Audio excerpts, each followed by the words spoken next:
Welcome back to my writer's room, everyone. I am Matt Wallace, YouTube's resident angry writer, and thank you for taking a few minutes out of your precious day to come hang out with me here, my lonely little angry writerly sanctum. I always appreciate it, I really do. Me not being naked on the vlog is brought to you, as always, by our t-shirt of the day, which is my excellent Gangrel t-shirt. Limited edition. Got this out of my monthly Wrestle Crate. You can see me unbox those on my wrestling channel, Matt F. and Wallace, if you're into that kind of thing. So yeah, welcome to Friday, everybody. It is January 5th, 2018, and that is Hamshackle Pig diving off a cliff there. And you can see beneath him, there's a patch of water, there's a nice patch of water, and then there are a bunch of jagged spikes. This is the best visual metaphor that I could conjure for what we're going to talk about today. Because as it is Friday, it's the end of the week, and by the way, congratulations for making it to the end of the week.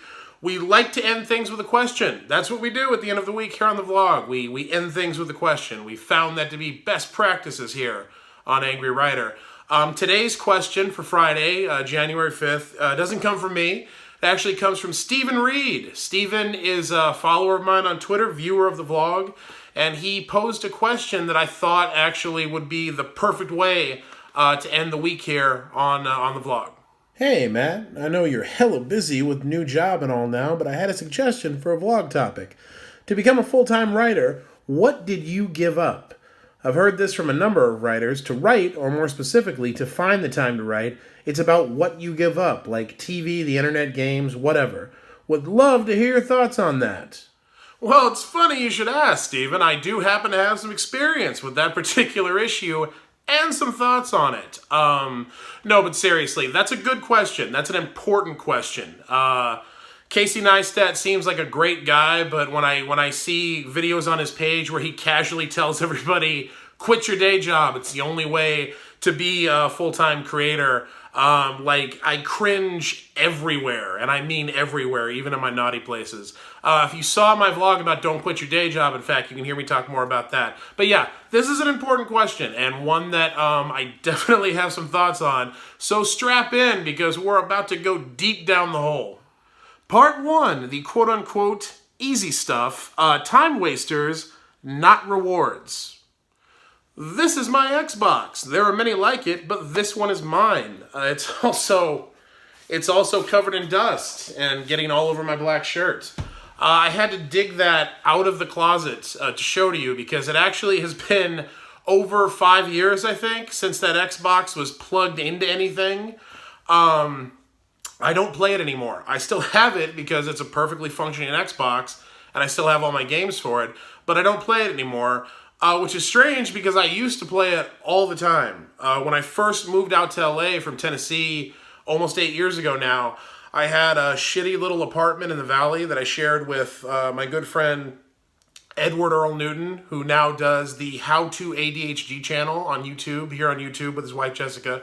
But early on when we got out here, Earl got a full-time editing job that he actually had to leave the apartment and go to an office like a real grown-ass adult every day and do for a few months.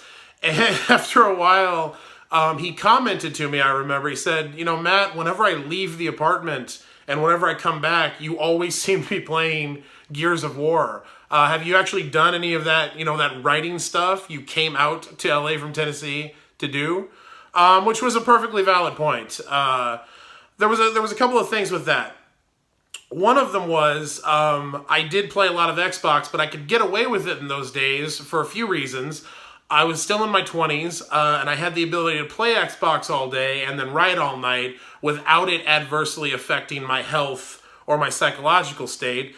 The other thing was I had the freedom to do that because I had no pressures. I wasn't in a relationship. I was sharing a crappy apartment in the Valley. I had no pressing professional deadlines to meet because I hadn't hooked any of that up yet.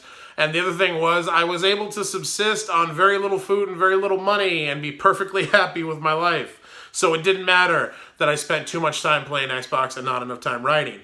That is a situation that from where I sit now, 35 years old, going on 36, in a home that I own with my wife, who I am married to, with a full-time writing job, with 7 novels that have come out since that time, and any number of screenplays and other things, and just all the responsibilities I have now. It's bananas to me to think about how much time I used to waste playing Xbox and the fact that I got away with it.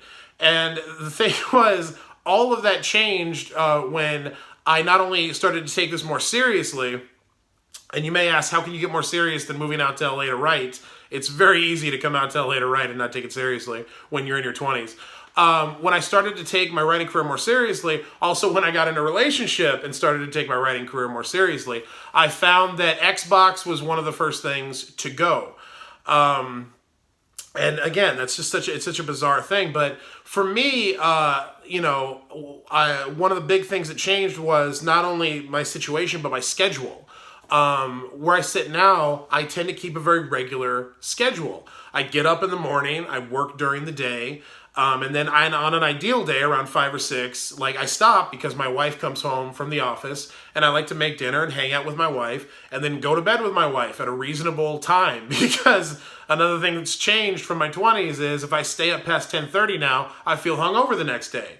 So that's my day, and I love my day, and those are all things that I cherish during my day. And if I injected or interjected Xbox into any part of that, I would be taking pieces away from it. I wouldn't have time to spend with my wife, she's not an Xbox gamer.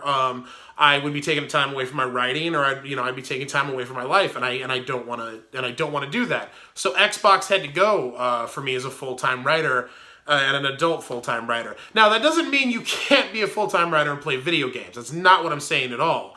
Many of my best friends reward themselves for completing their daily writing tasks or other things by playing video games. They're huge gamers, and that's fine. But for me, that's not something that I'm able to do or that I want to do. When I reward myself for writing, I like to go out to one of our favorite restaurants with my wife and get a cheese plate, or go see a movie at the awesome dine-in theater with the recliners. Those are rewards to me. The other thing is, I tend to treat video games the way that alcoholics treat, I'll reward myself after work with a drink. It starts that way, and then it becomes, I'll get a drink before work, and then it becomes, I'll get a drink during work, and then finally it becomes, I'm going to have a drink instead of doing work. That's what video games are for me. They're a time waster, which is why at the beginning of this I said time wasters, not rewards. As a full-time writer, you need to figure out what your video games are, because again, that's an arbitrary thing that only applies to me. Although I'm sure it applies to other people out there. Video games may be your video games. But you have to identify what your time wasters are, what works for you as a reward, and the difference between those things. So that's very important. And one of the first things I think you learn to kind of give up when you're a full-time writer, again, the easy stuff. But wait, we're just getting started. Part 2, the hard stuff, baselines. So let's talk about giving up any kind of baseline security or stability as a grown individual, because that's what you're doing when you decide to write for full time. Let's talk about not knowing whether you're going to make $14,000 in a year, or $40,000 in a year, or $140,000 in a year, or less than all of those totals. Let's talk about giving up any kind of baseline support or professional infrastructure, because as a freelance writer, even when you're working for other people, you are a freelance contractor. You are not one of their vested employees. They have no loyalty to you whatsoever. They are, in many cases, not on your side. Let's talk about, you don't have an accounting department. You don't have an HR department. You don't have a marketing department. You take on all of those roles as a freelance writer. You are giving up any kind of baseline support or stability.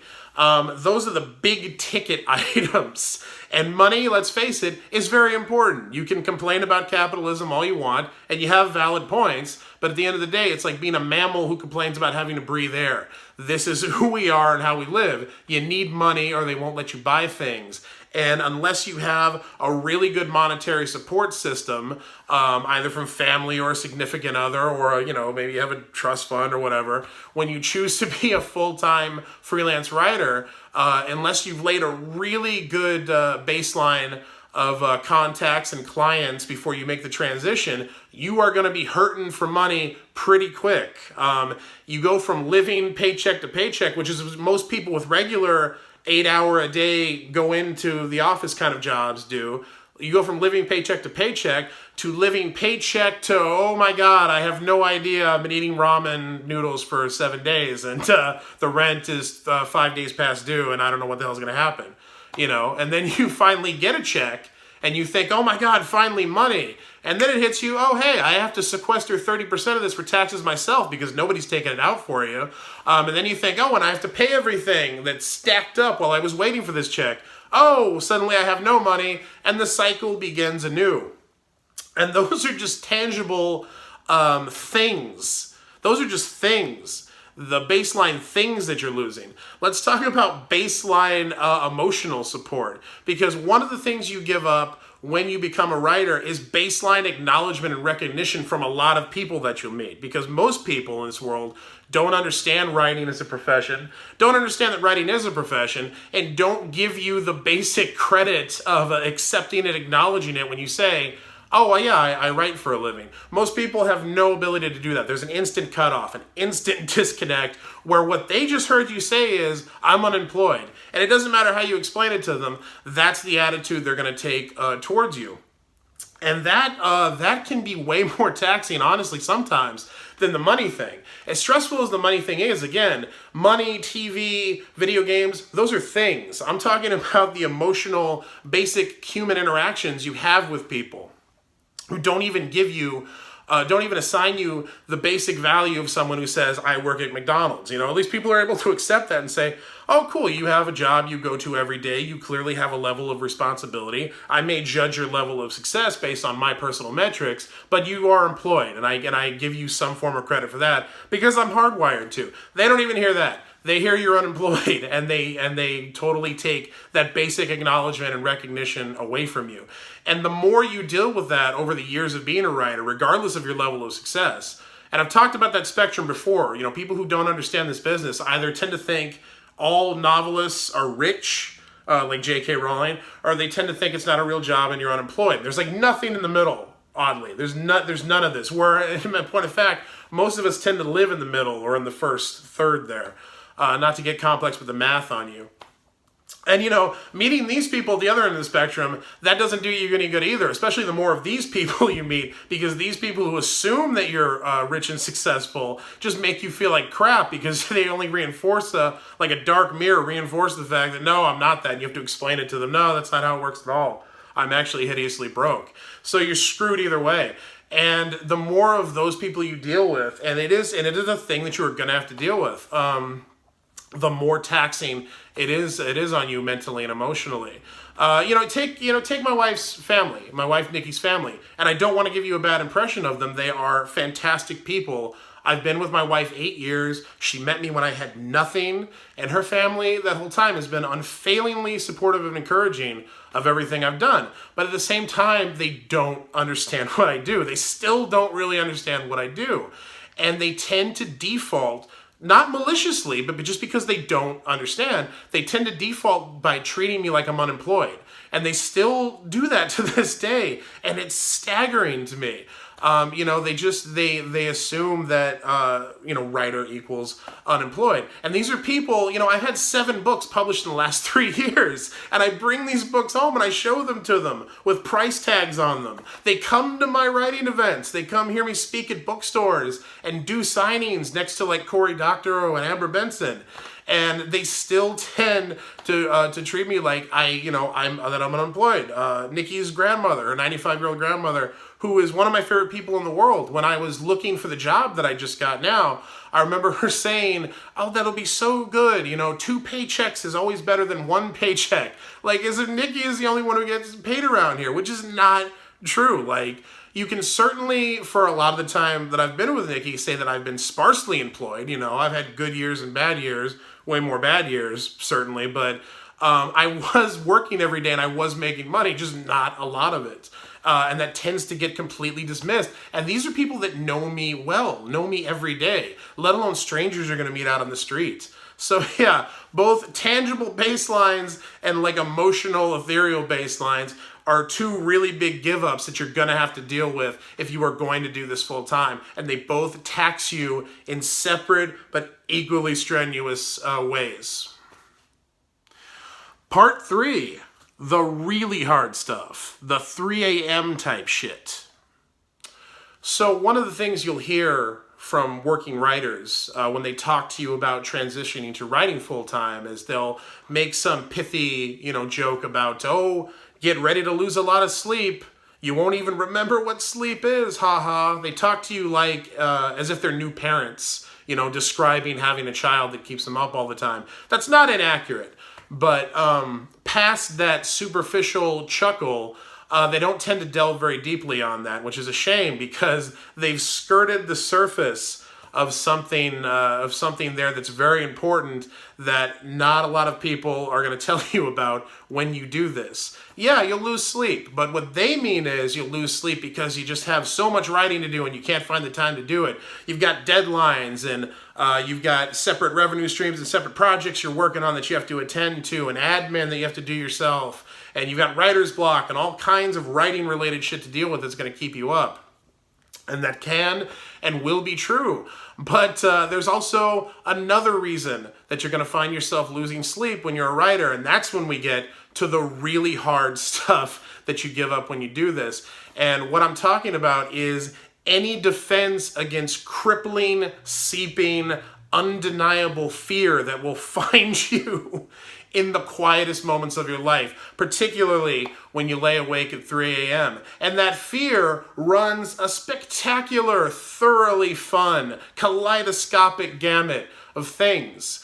When you find yourself awake at 3 a.m. in the half dark with a head full of demons, one thing that might occur to you is, I really like someone, whether it's a person who's lying next to you in that bed that you're lying awake in, or whether it was someone you just saw that day and haven't even met yet and just thought, I thought they were really interesting. I really liked them. I really would have liked to have talked to them. You'll find yourself laying awake at 3 a.m. thinking about that person that you like, and then it'll hit you. There's no way that they could possibly be into me. Why would they be into me? I have nothing to offer another person right now. I have no money. I have no stability. I have no security. I have no future. I don't know what I'm doing. I don't know what I'll ever achieve in this life. Why would anyone be interested in this with what I've got going on right now? And again, there could be a warm body next to you, someone who loves you, someone who is committed to you, someone who is, again, unfailingly supportive of everything you're doing, and you will still have that errant thought, why would this person want to be with me? I am a loser. I am a broke, aspiring writer with no credits. It's such a damning thing, and you eat so much shit in this business, you rarely stop to think that how much of that comes from you, and this is something that really comes from you. All those other factors I've talked about in the other parts of this video can play into that, but this is the deep stuff that is going to come from you. It's going to be the emotional, psychological backwash of all the trials and tribulations and all the time you spend struggling in this business to make headway. This is when it comes back on you in those 3 a.m. moments when you look at a person you love or think about a person you could see yourself loving and think that person couldn't possibly want me because this is all I am right now and this is all I'm ever going to be. No one ever tells you about that. No one ever tells you what to do in those moments, and I'm speaking from very personal experience if you can't tell. There have been many nights in the past 8 years lying next to my wife who, again, is just like the fucking Rock of Gibraltar. I know under no circumstances would she ever leave me. She loves me so much and has such an unfailing belief in my ability and what I'm trying to do with my career. But again, I've had all those moments where I will look at this beautiful woman who loves me and just supports me endlessly. And I will think in the morning, she is going to wake up and realize what a fucking loser I am and how much better she could do in this world if she just kicked me the fuck out. And the worst part, honestly, it isn't even having moments where you think that's going to happen or you're afraid that's going to happen. The worst part of that is thinking that that's going to happen and being okay with it. Like, that's the really messed up place that you'll get to doing this, where you think she's going to tell me I'm a loser and I need to leave, and I'm going to look at her and go, You're absolutely right. I have no defense. I'm shocked it took you this long. I'll pack up my bindle and, hit the fucking road. Like, being okay with that. Like, not even having any kind of defense or any kind of comeback for it. Just accepting that, because in your head, it's all about you believing that's what you are. It's not about them. That's the deep dark, man. That is the sunken place for writers. And that's the really hard stuff. And here's the thing. That is stuff that you need to get in front of, that you need to deal with. That's stuff that you shouldn't allow yourself to give up. There are good give ups in this thing. Xbox, that was a good give up. Looking at my wife and thinking she's going to leave me because I'm a loser. Bad give up. That is something that I had to deal with and get over, because it will eat you alive, man. If you can't deal with that stuff in those 3 a.m. moments, it's going to bleed into the daylight hours too, and it's going to become so corrosive, man, and just turn your soul to dog shit. It's a bad give up, but it is one that you have to deal with. I'm not saying accept it. I'm saying deal with it. And, if you never find yourself at that place, I'm really happy for you. But honestly, it is way more common than people think. Just like being unsuccessful in this business is vastly more common than being successful in it. Those are just the numbers. That's just the truth. And this is just something that you're going to have to deal with. And I could talk about fear all day. I could talk about all the iterations of these 3 a.m. feelings. I could talk about jealousy. I could talk about one of the things you give up being your ability to look at someone you care about, a very good friend, having success in their life, and because of all the rejection and failure that you face as a freelance writer, not being able to enjoy that because it tastes like fucking bitter ash in your mouth, and how you need to overcome that as well. It extends to so many things in your life. This is just the most severe example I can think of. So yeah, that's the really hard stuff. That's the messy, swampy, emotional shit that when we talk about, oh, you're not going to get any sleep and you're not going to be able to play Xbox, that's why we stay in that zone, because that stuff's safe. It's valid and it's an adjustment, and there are real things that we have to give up. But no one wants to come to the other side of the street where it's 3 a.m. and you're worried the person you love most in the world thinks you're a loser and is going to kick you out in the morning when they wake up. That's a place most of us don't want to investigate. Not even for ourselves, let alone for anyone else. And that's why I'm talking about this, because that's the other end of the spectrum. You start with Xbox, and then you get to 3 a.m. And you have to deal with everything in between and both of the ends of that spectrum. Or else it can be really detrimental to you. It can be really detrimental to you emotionally, psychologically, physically. It can fuck with your health. And it can certainly mess with everything you're trying to do as a writer. This is all stuff you have to deal with just to get to writing. Doesn't it sound like fun? It's amazing. But listen, all bullshit aside, okay? If you find yourself dealing with this stuff, as any kind of content creator out there, it doesn't have to be a writer, any kind of content creator, you find yourself in those moments where you feel very alone, whether you're lying next to someone at night or whether there's nobody there and you can't even picture someone ever being in that bed beside you, you're not alone, man. I've been through all of those moments and every iteration of them just like you. I really have. I lived through them. I dealt with them. And here I sit, and I'm married to an amazing person, and we have a home together, and I have a good job writing. I have books coming out. I have bigger aspirations even than the stuff I've got going on right now. It's all out there, man. It's all possible. You just have to be able to deal with the things that you give up as a full-time freelance writer. Whether that's stuff you have to let go of, whether that's stuff you have to cling to, or whether that's stuff you have to modify and fix before it becomes corrosive. And that's my hope for you. But just remember, you're not alone.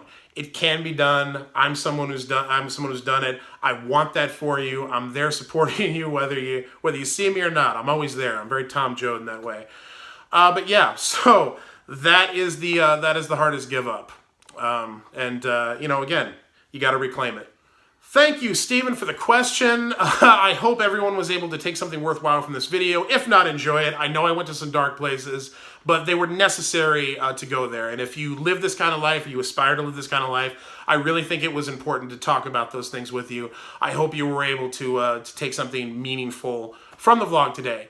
Please like, share, subscribe. Leave me a comment. Let me know what you thought of the vlog. Like Stephen, you're welcome to ask me a question. I'm happy to answer them. The weekend has arrived. I will be taking a break from the YouTubes, but I will be back next week to start anew. If you're able to, take the weekend to recharge, to reclaim some of your humanity, enough to face a new week to come. But in the meantime, I am Matt Wallace, and I will see you on Monday.